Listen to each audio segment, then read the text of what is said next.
이사야 5장 1절에서 7절까지의 말씀을 봉독해 드립니다. 구약성경 970면 이사야 5장 1절에서 7절까지의 말씀입니다. 내가 나의 사랑하는 자를 위하여 노래하되 나의 사랑하는 자의 포도원을 노래하리라. 나의 사랑하는 자에게 포도원이 있으며 심히 기름진 사내로다. 땅을 파서 돌을 제하고 극상품 포도나무를 심었었도다. 그 중에 망대를 세웠고 그 안에 술틀을 팠었도다. 좋은 포도맺기를 바랐더니 들포도를 맺혔도다. 예루살렘 거민과 유다 사람들아 구하노니 이제 나와 내 포도원 사이에 판단하라. 내가 내 포도원을 위하여 행한 것 외에 무엇을 더할 것이 있었으랴. 내가 좋은 포도맺기를 기다렸거늘 들포도를 맺힘은 어찌민고. 이제 내가 내 포도원에 어떻게 행할 것을 너희에게 이르리라. 내가 그 울타리를 걷어 먹힘을 당케 하며 그 담을 헐어 짓밟히게 할 것이요. 내가 그것으로 황무케 하리니 다시는 가지를 자름이나 북을 돋지 못하여 진려와 형극이 날 것이며, 내가 또 구름을 명하여 그 위에 비를 내리지 말라 하리라 하셨으니 대저만군의 여호와의 포도원은 이스라엘 족속이요 그의 기뻐하시는 나무는 유다 사람이라. 그들에게 공평을 바라셨더니 도리어 포악이요 그들에게 의로움을 바라셨더니 도리어 부르짖음이었도다. 이 이사야 5장에 묘사된 포도원 비유는 이스라엘 백성들이 하나님을 외면하여 어떻게 스스로 황폐함과 절망을 자초했는가를 잘 묘사하고 있습니다. 포도나무는 그 참다운 과실을 맺음으로써 주인의 기대에 부응할 때만 보호를 받고 가치가 있는 법이지, 포도나무가 참다운 포도 노릇을 하지 못하면 누가 보호를 하며 누가 그 가치를 인정하겠는가. 내어버려지고 들짐승들에게 먹히도록 포기될 것이라 너무나 당연한 내용을 갖고 있는 비유입니다. 그러나 이런 이스라엘의 실패는 말하자면 저들이 하나님을 외면하고 하나님으로부터만 오는 모든 진리들을 외면하여 자초한 것일 뿐만 아니라 인류 역사가 증언하는 하나님을 외면하고 자기네들 마음대로 살기로 작정한 죄인된 인간들이 그동안 걸어온 발자취이기도 합니다. 우리는 종종 성경을 읽을 때 이스라엘 백성은 왜 이렇게 미련한가, 어리석은가 라고 의아해하기도 합니다만, 따지고 보면 이스라엘의 역사의 기록들은 다 그 나라의 기록이기보다 훨씬 폭넓게 모든 인류와 인류 역사를 대변한 내용이기도 한 것입니다. 우리가 지금 살고 있는 이 시대를 보아도 현대라는 이 시대는 말하자면 그 옛날 예수님께서 이 땅에 오셔서 만들어낸 초대교회와 맥을 잇고 있는 것이 아니고 예수 그리스도를 십자가에 못 박은 시대 정신과 맥을 잇고 있는 것입니다. 그것이 세상입니다. 가장 큰 역사적 전환점은 아마 르네상스일 것입니다. 르네상스가 그 이전에 있었던 중세시대를 마감하고 중세시대가 가졌던 신본주의에 대하여 반발하여 인본주의를 탄생시켰습니다. 우리는 종종 중세를 암흑시대라고 불러 그 시대에는 아무것도 쓸 것이 없고 모든 인간에게 필요하고 새롭고 가치 있는 것들이 르네상스로부터 시작됐다는 그 착각을 하고 있는데, 학교에서 그렇게 배워서 그렇습니다. 일반 학문, 일반 인류의 사상들은 다 언제나 그랬던 것처럼 르네상스 이후엔 더욱더 하나님과 반대편에 섰고, 저들은 모든 잘못이 중세 교회에 있고 하나님을 믿는 미신적 어리석음에 있다고 믿고 있습니다.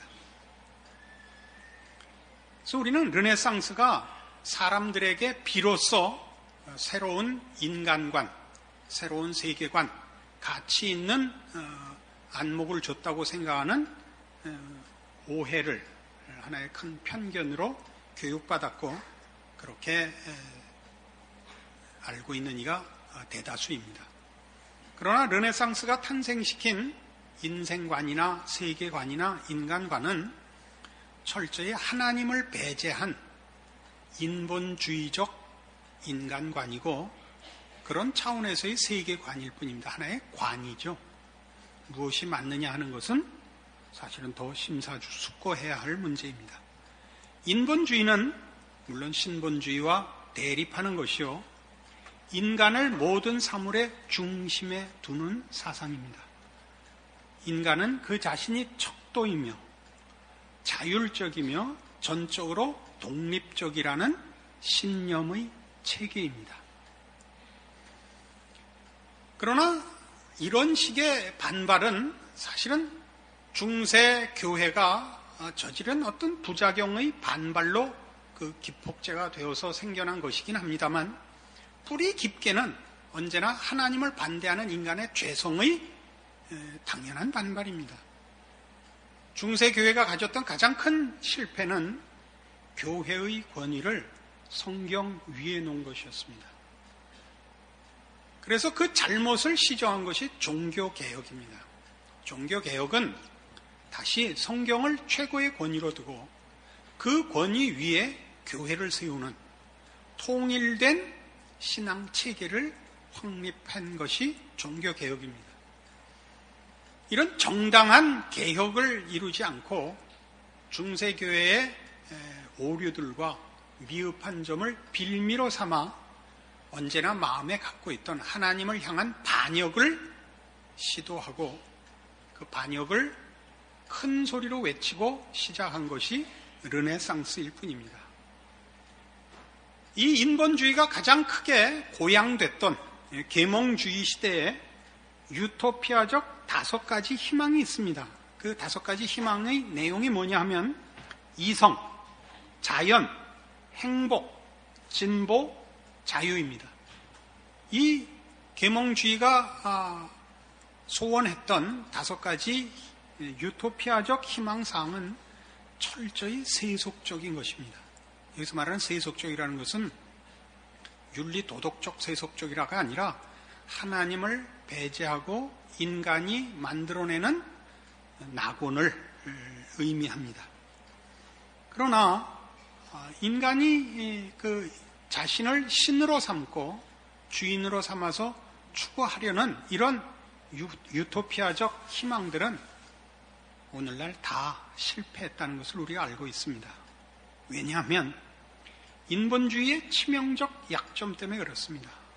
인본주의의 치명적 약점은 옳고 그름을 말할 수 있는 궁극적 기반을 가지고 있을 수가 없는 탓입니다. 인본주의란 인간 모두가 최종적 권위가 되어 하나님께만 있는 권위를 인간이 가진 것입니다. 각자가 신이 되었죠. 각각 자기의 법을 가지며 자기의 통치 방법을 갖게 되었습니다. 그 신과 신끼리 싸우면 도대체 중재를 누가 하며 누가 옳고 그름을 판결할 수 있겠습니까? 이것이 오늘날 우리 인류가 겪는 하나님을 외면함으로써 자초한 들포도의 현실입니다.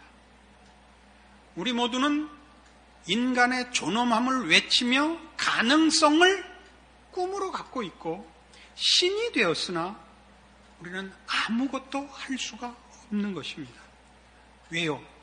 각각이 신이니까. 인본주의는 필연적으로 개인 도덕에 있어서나 정치 생활에 있어서 자의적입니다. 스스로 자자, 뜻의 자를 써서 자의적입니다.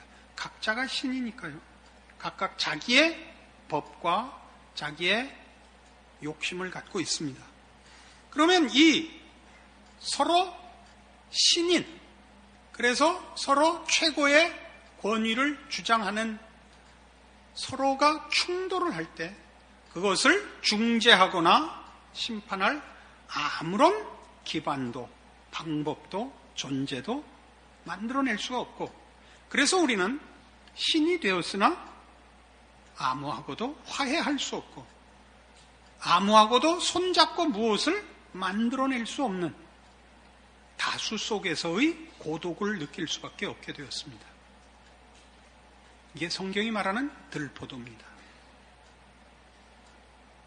인간의 존엄함은 하나님께서 인간을 하나님의 형상으로 만드셨다 하는 기반 위에서만 가치와 빛을 발하지, 인간이 스스로 그 기반이 되고 궁극적 권위가 되자 인간은 아무것도 할 수가 없게 됐습니다. 왜요?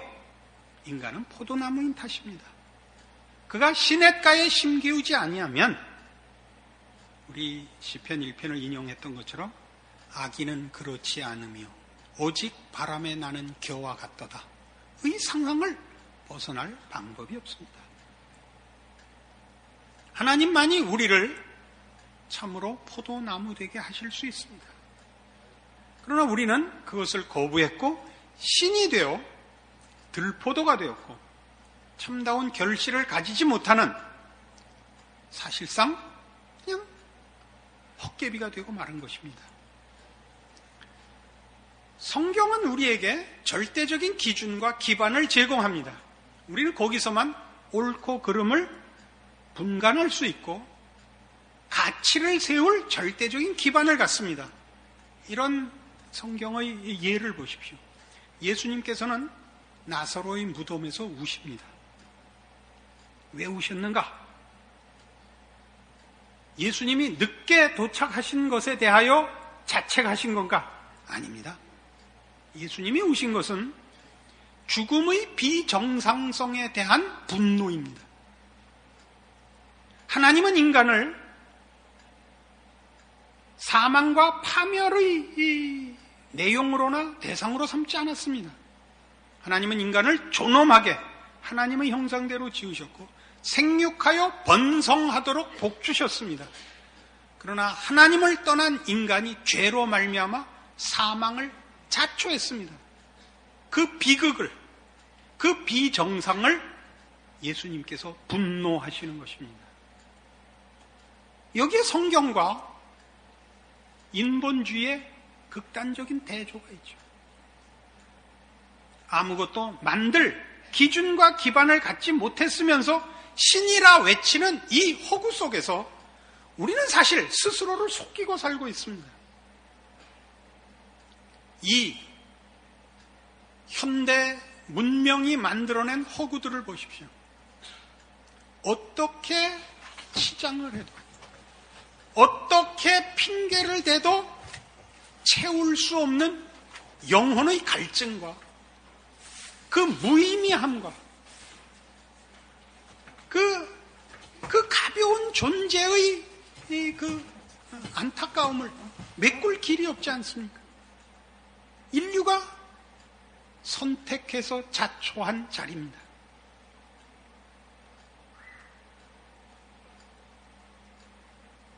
도덕이 존재하고 말하자면 옳고 그름이 존재하고 가치가 존재하려면 거기는 절대 기준이 있어야 됩니다.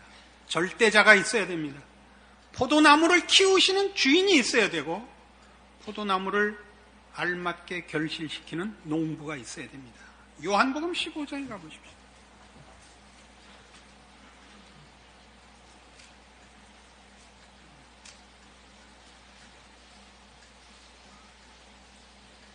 신약성경 174페이지 요한복음 15장입니다. 내가 참 포도나무여 내 아버지는 그 농부라. 무릇 내게 있어 과실을 맺지 아니하는 가지는 아버지께서 이를 제어버리시고 무릇 과실을 맺는 가지는 더 과실을 맺게 하려 하여 이를 깨끗게 하시느니라. 자, 이 비유는 여러 가지를 얘기하고 있는 셈입니다.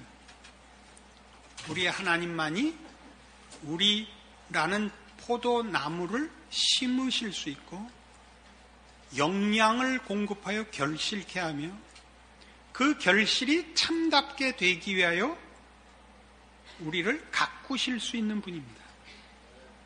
우리가 하나님 안에 뿌리를 내리고 있지 않으면 우리는 영양을 공급받지 못하며 우리 홀로 마음대로 크게 놔두면 여러분 과수원에서 보시다시피 그 가지를 쳐주고 그 열매를 솎아주지 않으면 사과가 앵두만해지는 걸 아시죠? 포도가 뻗지만해질 것입니다. 우리가 기독교 신앙에서 많은 제한이라 이렇게 느끼는 것들은 제한이 아닙니다. 분별입니다. 집중이죠. 종합이고 질서입니다. 인본주의가 말하는 자유는 뭡니까? 인간이 자기 마음대로 살도록 하자는 거죠. 그 유치원 중에 몬테소리 유치원이라는 게 있습니다. 이태리 사람으로 저는 기억을 하고 있는데요. 마리아 몬테소리라는 사람이 만든 유아교육의 한 방편입니다. 그건 뭐냐면 인간은 태어날 때 선인으로 태어난다고 믿는 교육 방법입니다. 때리지 말고 말로 키우자는 교육 방법입니다. 기독교는 그렇게 얘기하지 않습니다. 기독교는 사람은 아담의 후손으로 죄인으로 태어나서 짓빠서 길러야 된다고 가르칩니다. 종종 인권운동의 차원에서 사형 폐지 운동도 일어납니다. 인간이 인간을 죽일 수 있는가? 또 일리가 있습니다. 그러나 우리가 사형 제도를 성경적 눈으로 보면 인정해야 됩니다. 성경이 사형을 말하고 있습니다. 이러이러한 자는 돌로 쳐 죽여라 입니다. 성경이 하는 얘기입니다. 왜 그렇죠? 전염병을 몰아내듯이 죄가 털을 잡지 못하게 하라는 것입니다. 물론 신중해야 하는 얘기입니다. 그래서 우리는 지금 이 들포도를 맺으려는 인간의 죄성, 본성적인 죄성을 여기에서 보는 겁니다. 이스라엘의 실패에서 우리는 인류가 어떤 성정을 갖고 있는지를 보는 것입니다. 그리고 인류가 가지고 있는 이 죄악의 성정이 하나님의 은혜를 박차고 자기 마음대로 풀려다니면 초래하는 것이 무엇인지를 보는 것입니다. 과수원이 그 안에 열매 맺는 정당한 나무가 없으면 누가 보호를 할 것입니까? 들포도를 맺혔는데 도대체 거기 누가 땅을 파고 거름을 주며 김을 매며 들짐승으로부터 그걸 보호하겠습니까? 내깔려두겠죠. 그래서 로마서 1장에 가면 인류의 이런 자초한 죄성의 발작에 대하여 하나님이 이런 심판을 허락하십니다. 신약성경 240페이지 로마서 1장 24절입니다. 그러므로 하나님께서 저희를 마음의 정욕대로 더러움에 내어버려 두사 저희 몸을 서로 욕되게 하셨다. 26절 이를 인하여 하나님께서 저희를 부끄러운 욕심에 내어버려 두셨다. 28절 또한 저희가 마음에 하나님 두기를 싫어하며 하나님께서 저희를 그 상실한 마음대로 내어버려 두셨다. 내어버려 두셨습니다. 인류가 자초한 것입니다. 어디로 버려둠을 당했습니까? 더러움에, 부끄러움에 상실한 마음, 인면수심이 된 것입니다. 우리는 사실은 교육적으로 굉장히 좋은 토양 속에서 살고 있습니다. 우리는 어디를 보아도 교육적인 예들을 볼 수 있습니다. 정치, 경제, 사회, 국방 어디를 봐도 사람이 저럴 수 있구나를 다 봅니다. 그래서 하나님께서 한국교회는 여전히 복을 베푸신다, 이렇게도 생각할 수 있고, 문제는 우리가 얼마나 배우느냐이겠죠. 그리고 슬프기도 합니다. 정치판은 대표적인 개판입니다. 그렇죠? 오죽하면 컴퓨터에 개새끼 그러면 국회의원들이 쫙 뜨겠습니까? 그러나 이건 무슨 정치판만의 얘기가 아니라 이제 제가 하고 싶은 얘기는 교회가 그런데 미치겠는 겁니다. 우리가 가장 한 사회의 양심, 한 사회의 희망을 어디다 둘 겁니까? 정치에다 둘 겁니까? 교육에 둘 겁니까? 기독교에 둬야 맞지 않습니까? 의인 10명이 있으면 그 나라가 존속하는 겁니다. 자, 교회로 돌아와 보십시오. 여러분의 신앙은 어떻습니까?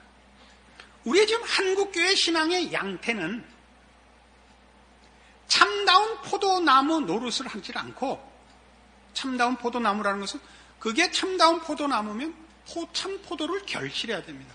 포도를 결실하지 않고 포도를 사모으고 있습니다. 포도를 결실하는 것과 사모으는 것의 차이를 압니까? 성경은 언제나 무엇을 해라보다 무엇이 되라가 우선입니다. 됨됨이가 행함을 우선하는 것입니다. 행함은 그 나무의 됨됨이의 자연스럽고 필연적인 결실일 뿐입니다. 그러나 우리는 됨됨이는 되지 않고 행함을 합니다. 그래서 꼭 뭐와 같으냐면 이런 포도나무니 사과나무니 하는 과실나무 같지가 않고, 한국교회 교인들의 신앙의 현실은 솜사탕 같습니다. 솜사탕이 어때서요? 솜사탕은 그 나무젓가락이 결실한 게 아닙니다. 나무젓가락을 빼면 쑥 빠지죠. 그게 솜사탕 나무가 아닙니다. 솜사탕을 나무젓가락에 이렇게 휘저어서 말아놓은 것이죠. 무슨 말을 하고 싶은지 이해하시겠습니까? 우리는 우리의 신앙을 죄를 졌다 안 졌다, 선행을 했다 안 했다, 종교적인 행사를 했다 안 했다가 아니라 이런 하나님에게 그 뿌리를 박아 그의 충만하심으로 충만케 되며 신령한 것과 거룩한 것으로 공급받는 됨됨이의 싸움을 해야 됩니다. 매일 우리에게 주어지는 하루하루 우리의 인생 여정에서 하나님의 사람으로의 성품과 인격을 진전시키는 노력과 연습을 해야 됩니다. 이걸 안 한다는 거죠. 우리의 삶은 여전히 세상 방식의 영향을 받고 인본주의적입니다. 삶의 형태와 자세는 신앙 고백만 기독교 신앙을 읽고 있고, 신앙적인 소망은 죽어 천국 가는 것이고, 우리의 삶 속에서는 세상 사람과 방불한 인본주의적 개체로 살고 있습니다. 욕심을 채우기에 급급합니다. 신앙인이 가져서는 안 되는 최고의 죄악이 뭐냐 하면 억울함입니다. 억울함을 가지실 수가 없습니다. 여러분은 그리스도 예수 안에서 충만하여진 자요, 하나님을 아버지라 부르는 자요, 여러분은 부족한 것이 없습니다. 자존심에 있어서도 그렇습니다. 여러분 마음에 평강과 감사가 있으십니까? 원한과 불평만 있죠. 왜 그러냐고요? 여러분은 현대인입니다.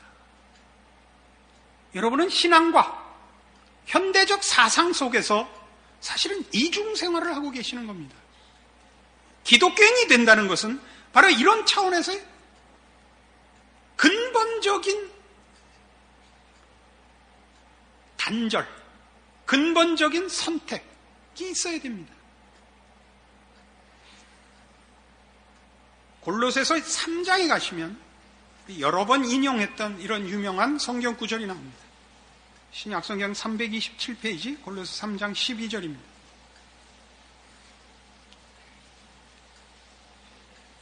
그러므로 너희는 하나님의 택하신 거룩하고 사랑하신 자처럼 긍휼과 자비와 겸손과 온유와 오래 참음을 옷 입고, 누가 네게 혐의가 있거든 서로 용납하여 피차 용서하되 주께서 너희를 용서하신 것 같이 너희도 그리하고, 이 모든 것 위에 사랑을 더하라. 이는 온전하게 매는 띠니라. 이게 무슨 말인지 아시겠어요? 이건 윤리고 도덕이고 신앙이 아닙니다. 보다 근본적인 것입니다. 이것이 참 포도나무입니다. 여러분의 삶을 결정짓고 여러분의 매일의 삶에 여러분을 자극하고 여러분을 분발시키는 게 뭔가 보십시오. 자존심이죠. 자존심. 내가 너한테 질 줄 알아? 네가 나한테 이럴 수 있어? 응? 영어로 여러분 하는 How do you do? 네가 어떻게 나한테 이럴 수 있어? 응? 응? Nice to meet you. 너 잘 만났다. 전두환 씨가 본 토플 해석 답안입니다. 그렇게 살고 있습니다. 왜 신앙인에게 만족이 없느냐? 왜 신앙인에게 감격이 없느냐? 여러분은 여러분이 신인 거예요. 여러분 포도나무가 아닙니다. 여러분이 다른 포도나무를 갖고 싶어 합니다. 물론 포도나무도 아니에요. 포도만 따먹고 싶어 합니다. 모든 사람에게서 내가 왕이고 내가 신이고 모두를 신하로 요구하고 있습니다. 늘 불만이죠. 상대방도 신이라는 사실은 있습니다. 나만 신이어야 됩니다. 세상이 그걸 가르칩니다. 우리는 그 속에 유혹과 시험을 당하고 있죠. 예수를 믿는다, 신앙인이 되었다, 하나님을 아버지라 부른다. 이게 얼마나 근본적으로 다른 것인가? 이걸 모르면 평화는 없습니다. 만족도 없고 감사도 있을 리가 없습니다. 여러분에게 돈벼락을 준다고 여러분이 감사할 것이며 여러분에게 세상의 모든 영광과 권세를 준다고 여러분이 감사할 것 같습니까? 절대 그렇지 않습니다. 죄를 만족시킬 방법은 없습니다. 왜요? 그거는 파괴니까. 모든 존재하는 것과 모든 가치가 다 없어질 때까지 그 탐욕을, 욕심을 끝이지 않을 것입니다. 죄는 만족이 없습니다. 여러분 자신의 신앙을 점검하셔야 됩니다. 여기 있는 대로죠. 너희는 하나님의 택하신 거룩하고 사랑하신 자처럼 비로소 고귀함과 가치가 여기 등장합니다. 하나님의 자녀에게만 허락되는 것입니다. 복으로서 이전에 근본적으로 그렇습니다. 하나님의 자녀만 거룩함과 사랑스러움을 허락받습니다. 하나님을 떠나서는 이것을 만들 방법이 없습니다. 용서하라, 사랑하라. 이것은 우리가 가지는 참 포도나무의 필연적인 열매입니다. 그것은 그 자체로 포도나무의 영광입니다. 책임이기 이전에 권리입니다. 여러분의 신앙을 여러분의 감사나 여러분의 용서나 여러분의 온유나 겸손으로 결실하고 있지 못하면 부끄러워해야 됩니다. 왜 돈 벌어서 하나님을 위해서 일하겠다라는 발상을 가지죠? 왜 성공해서 신앙적인 봉사를 하겠다는 발상을 가지죠? 얼마나 말이 안 되는 것입니까? 내가 돈을 벌어서 이 포도원의 포도를 다 치우고 전봇대를 심으리라 그러는 거랑 똑같습니다. 그럼 전봇대에 포도가 주렁주렁 열린단 말입니까? 생명 아닌 것에서 무슨 생명을 따며 생명 없는 것에서 무슨 생명의 꽃을 보겠습니까? 여기서 벗어나지 못하고 있습니다. 여러분은 아직도 죄인입니다. 하나님의 사람이라는 신앙 고백은 이때 그 고백이 갖는 진정한 책임을 수행하지 못하는 자요. 결실치 못하고 있는 이유인 것입니다. 우리는 이런 성경 말씀으로 오늘 이 설교 내용의 끝을 맺읍시다. 구약성경 1066페이지 예레미야 9장 23절과 24절의 말씀입니다. 다 함께 읽으십시다. 예레미야 9장 23절, 24절, 구약성경 1066페이지입니다. 읽으시면서 여러분 자신에게 이 말씀을 읽히시고 가슴에 아로 새기십시오. 여호와께서 이같이 말씀하시되 지혜로운 자는 그 지혜를 자랑치 말라. 용사는 그 용맹을 자랑치 말라. 부자는 그 부함을 자랑치 말라. 자랑하는 자는 이것으로 자랑할지니 곧 명철하여 나를 아는 것과 나 여호와는 인애와 공평과 정직을 땅에 행하는 자인 줄 깨닫는 것이라. 나는 이 일을 기뻐하노라. 여호와의 말이니라. 기도하십시다. 하나님 아버지 은혜를 감사합니다. 하나님을 아버지라 부르는 신앙인된 자랑을 확인했습니다. 하나님 없는 인생의 황폐하고 그 절망스러운 것도 확인했습니다. 우리의 신앙 고백이 우리의 것이 되며 결실케 하여 주시옵소서. 하나님의 사람으로 사는 복된 내용들로 하루하루를 이어서 우리의 삶은, 우리의 인생은 하나님을 닮고 그 안에서 커가는 것으로 진전되게 하시옵고 그 일을 위하여 하나님의 사람으로 깨어있고 분별하고 노력하는 저희들의 인생이 되게 하여 주시옵소서. 예수님 이름으로 기도합니다. 아멘.